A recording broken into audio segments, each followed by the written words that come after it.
जिंदगी कितनी अहम है वो सिर्फ वही जानते हैं जिन्होंने सामने से अपनी मौत को छुआ हो। ये सच्ची कहानी भी आपको ठीक इससे रूबरू करवाएगी। 2000 में कुर्स्क नाम का परमाणु संचालित पनडुब्बी एक बड़े हादसे का शिकार हुआ, जिसमें एक नहीं, दो नहीं, बल्कि 118 लोगों की जानें चली गई। ये उनके जीवित रहने के संघर्ष, उनके परिवारों के संघर्ष, बाधाएं, जवाब ढूंढने और उन्हें बचाने की असंभव कोशिश की कहानी है। तो मूवी स्ट्राइप की कहानियों में आज 2000 की movie Kursk, director Thomas Vinterberg, IMDb 6.6। दोस्तों, हमारी MT फैमिली 3 लाख पूरे होने में बस कुछ ही दूर है। आपके ढेर सारे प्यार और सपोर्ट से हम सभी यहाँ तक पहुँचे हैं। हमसे कहानी सुनना आपको अच्छा लगता है तो प्लीज आपकी तरफ से भी थोड़े लाइक, शेयर, हर्ट्स, कमेंट्स पक्के से करें। जो नए हैं और हमें सुनते हैं लेकिन सब्सक्राइब नहीं किया, ऐसा ना करे, सब्सक्राइब तो कर दो। आपके लिए ऐसी ही कहानियां लाते रहेंगे यार। तो फिर चलिए अभी फिलहाल ये कहानी सुनते हैं। कहानी की शुरुआत नेवी लेफ्टिनेंट मिखाइल से हुई, जो अपने घर में रहकर अपने परिवार के संग कुछ फुर्सत के पल गुजार रहा है। मिखाइल के पास समय कम है और वो ये समय अपने परिवार के साथ बिताना चाहता है। मिखाइल का बेटा मिशा थोड़ा शैतान है, मगर हर किसी का लाडला भी। इधर अगली सुबह रूस के उत्तरी बेड़ा के सैनिक बैरेंट समुद्र में अपने ट्रेनिंग को जल्द शुरू करने वाले हैं। ट्रेनिंग से पहले कई चीजों की तैयारी की जा रही है, जिसमें कुर्स्क नाम का परमाणु पनडुब्बी भी शामिल है। कुर्स्क कोई आम पनडुब्बी नहीं है, इसमें कई सारे रिएक्टर्स और मिसाइल्स मौजूद हैं। इसी पनडुब्बी के जरिए मिखाइल और कुछ नौसेना अपनी ट्रेनिंग की यात्रा को आरंभ करने वाले हैं। चूँकि मिखाइल के पास एक ही दिन का समय बचा है, तो वो इसे बड़े खास चीजों में व्यतीत करने वाला है। अब यहाँ पर नौसैनिकों की भीड़ इकट्ठा है। वो सभी अपने पगार मिलने का इंतजार कर रहे हैं, मगर आज उन्हें निराशा के अलावा कुछ नहीं मिला। सरकार की तरफ से बजट में कुछ गिरावट का असर दिखा है, जिसका सीधा असर नौसेना के बाकी लोगों पर भी पड़ा है। सरकार उनसे कुछ समय की मोहलत मांग रही है, मगर सरकार के इस निर्णय से कईयों के घर नहीं चलने वाले। खैर, मिखाइल सरकार की इस बात से थोड़ा निराश है, जिसके बाद वो अपने कुछ साथियों से मिलने पहुंचा। उसके दोस्त पावेल को एक लड़की से प्यार हो चुका है और वो ट्रेनिंग पर जाने से पहले उससे शादी करना चाहता है।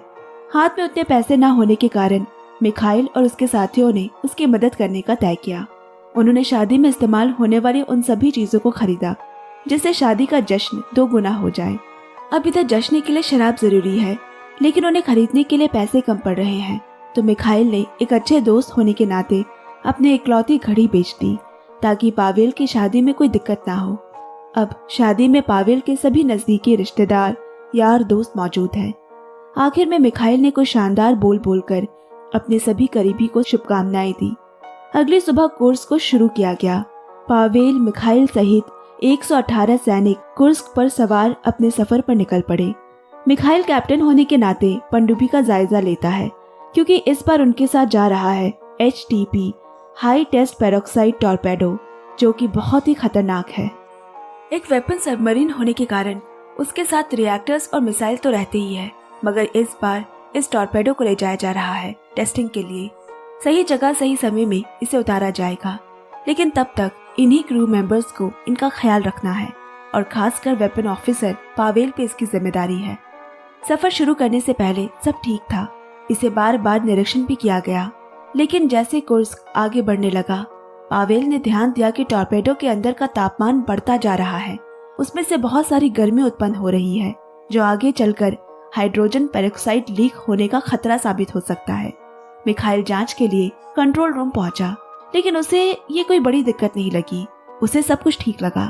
पनडुब्बी में सवार सभी नौसैनिक आने वाले खतरे से अनजान है। इधर पावेल की परेशानी बढ़ती जा रही है, क्योंकि पिछले 1 घंटे के मुताबिक टॉर्पेडो का तापमान और बढ़ गया है। उसे जल्द ही कुछ करना होगा, वरना एक बड़ी अनहोनी होने से कोई भी नहीं रोक पाएगा। कुछ समय बाद एक मीटिंग रखी गई, जहां ट्रेनिंग से संबंधित नियमों और कामों के बारे में बताया जा रहा है। पावेल ने हिम्मत कर सामने अपनी परेशानी रखी। टॉर्पेडो का तापमान बढ़ता जा रहा है, समय से पहले कुछ नहीं किया तो वह एक बम की तरह फट जाएगा। अंदाजा भी नहीं लगा सकते कि तब का मंजर क्या होगा। इसलिए पावेल किसी भी हालत में सब ठीक करना चाहता है, लेकिन पावेल की बातों को नजरअंदाज कर दिया गया। पर पावेल ने मिखाइल से दोबारा इस बारे में बात की और टॉर्पेडो को रिलीज करने की परमिशन मांगी, क्योंकि अब खतरा बढ़ता जा रहा है। मगर मिखाइल ने उसकी बातों को हल्के में लेते हुए कहा, कुछ ही देर में हम अपनी ट्रेनिंग को शुरू करने वाले हैं, तब तक के लिए इंतजार कर लेना चाहिए। और फिर वही हुआ जिसका पावेल को डर था, एक बड़ा धमाका। पावेल और उस कंपार्टमेंट में जितने भी लोग थे वो सभी आग की चपेट में आ गए और इससे पनडुब्बी का निचला हिस्सा पूरी तरह से बर्बाद हो गया।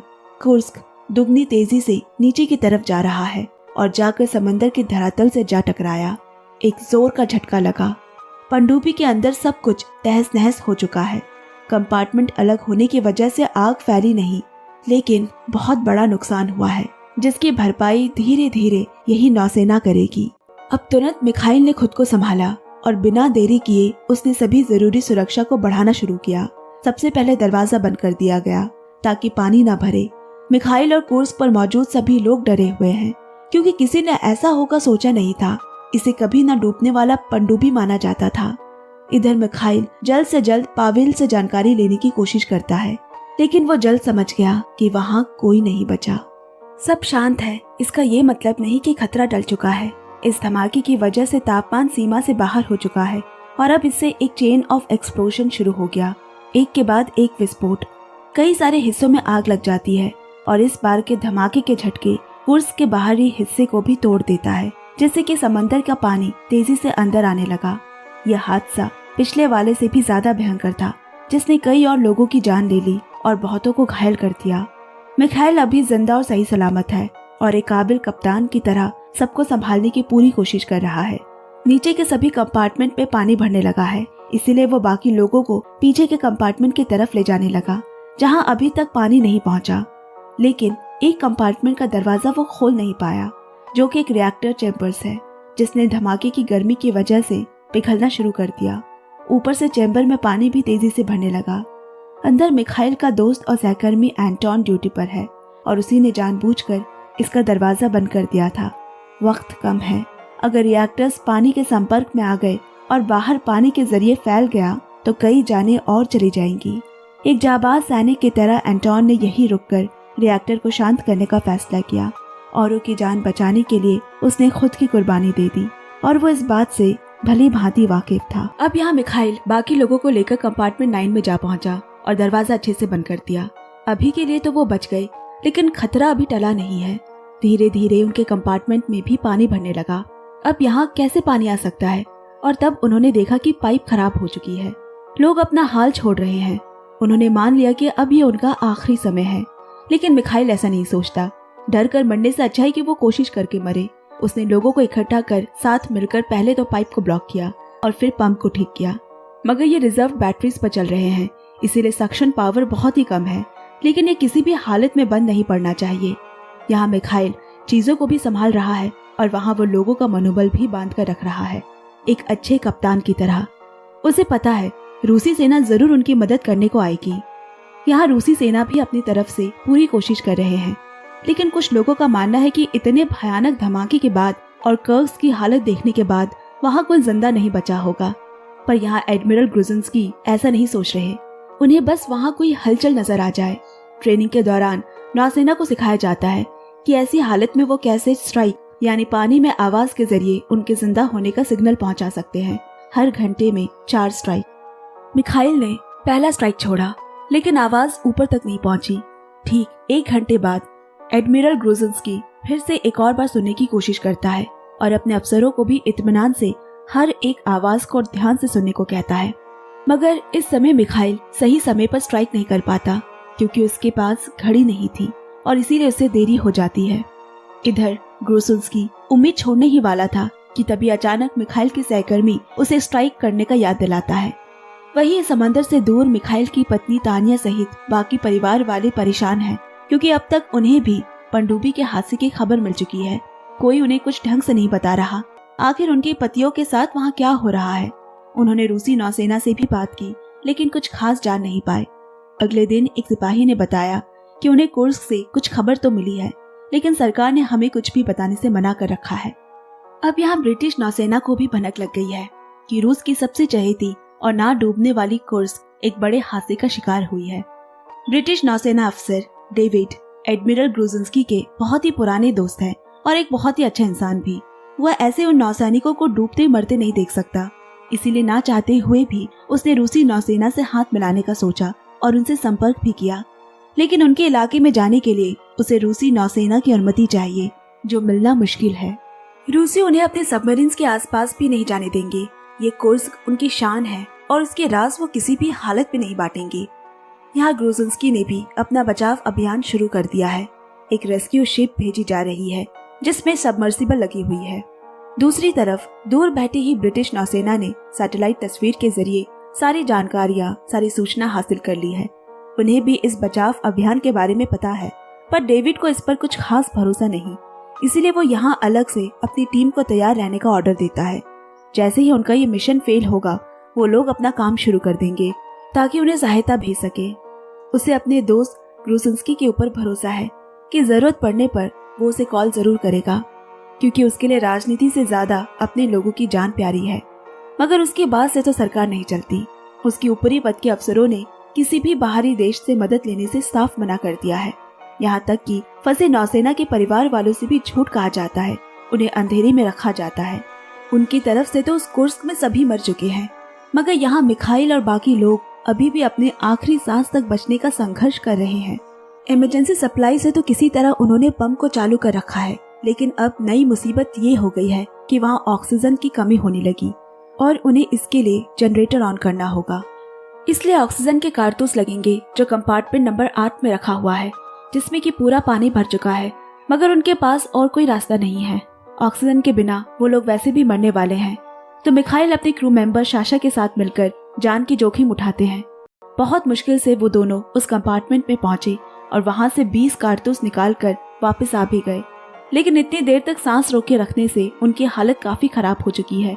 लेकिन एक चैन की सांस भी है कि उनके पास जिंदा रहने की अभी भी एक उम्मीद कायम है। अब यहाँ कुर्स्क तक लगभग मदद पहुंच ही गई है। उन्हें टैपिंग की आवाज भी सुनाई दे रही है। उन्हें पता है अंदर लोग जिंदा है। जब मिखाइल और उसकी टीम को पता चला कि उन्हें बचाने के लिए मदद आ पहुंची है, तो वो लोग बहुत खुश हो गए, पागलों की तरह चिल्लाने लगे। मगर यह खुशी भी बस कुछ पलों तक की थी, क्योंकि मिशन सबमर्सिबल लैंड नहीं कर पाया। अफसरों ने बहुत कोशिश की, लेकिन दरवाजा ही नहीं खुला और इससे सिर्फ सबमर्सिबल का चार्ज ही खत्म होता है।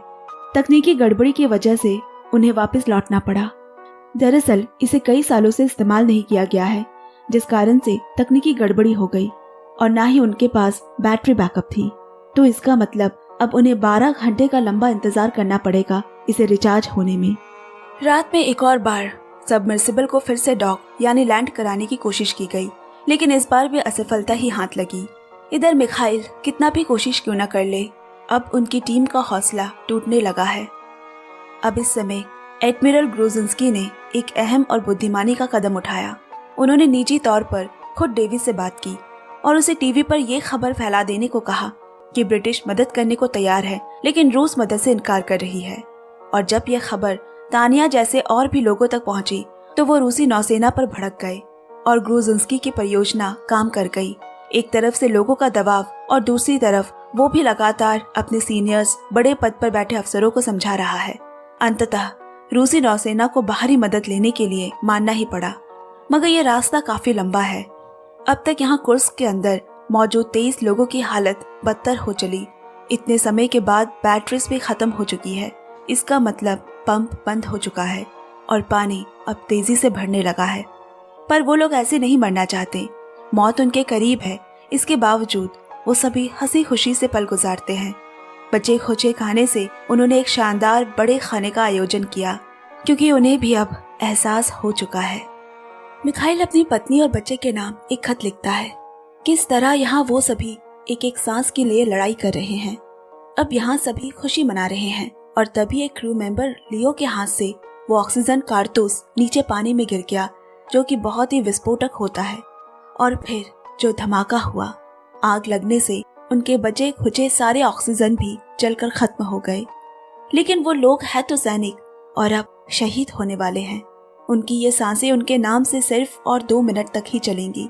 इस पल को भी उन्होंने एक दूसरे को सल्यूट कर, एक दूसरे का शुक्रिया कर, बड़े ही बहादुरी से अपने नौसेना गीत गाते हुए आराम से मौत को गले लगा लिया। दूसरी तरफ डेविड और ग्रोजिंस्की रशियन नेवी के हेड को समझा बुझाकर ब्रिटिश गोताखोरों को जब तक कर्ज के पास पहुंचाया गया तब तक सब कुछ खत्म हो चुका था।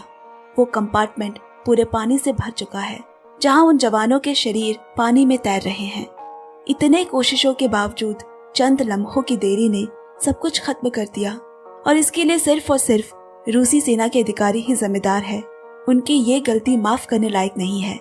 अब सैनिकों के अंतिम संस्कार के समय तानिया को मिखाइल की लिखी चिट्ठी मिली और मीशा को उसके बाबा की वो घड़ी। उस छोटे से बच्चे को भी मालूम है कि उसके बाबा की जान सिर्फ इन गैर जिम्मेदार बड़े अफसरों की वजह से हुई है, जिनसे उसने हाथ मिलाने से इनकार कर दिया। ये उस छोटे बच्चे का उनके खिलाफ विरोध है, जो हमेशा के लिए उन रूसी अफसरों के अंदर खुद को एक दोषी, एक मुजरिम बनाकर रह जाएगा। ये एक सच्ची घटना है। 12 अगस्त 2012 में बैरन समुद्र में सफर करते वक्त न्यूक्लियर पावर सबमरीन कोर्स्क में ये भयंकर विस्फोट हुआ था। 2 मिनट के अंदर 2 बड़े धमाके, अधिकतर क्रू मेंबर्स की जानें चली गई थी और सिर्फ कुछ 23 लोग ही बचे थे।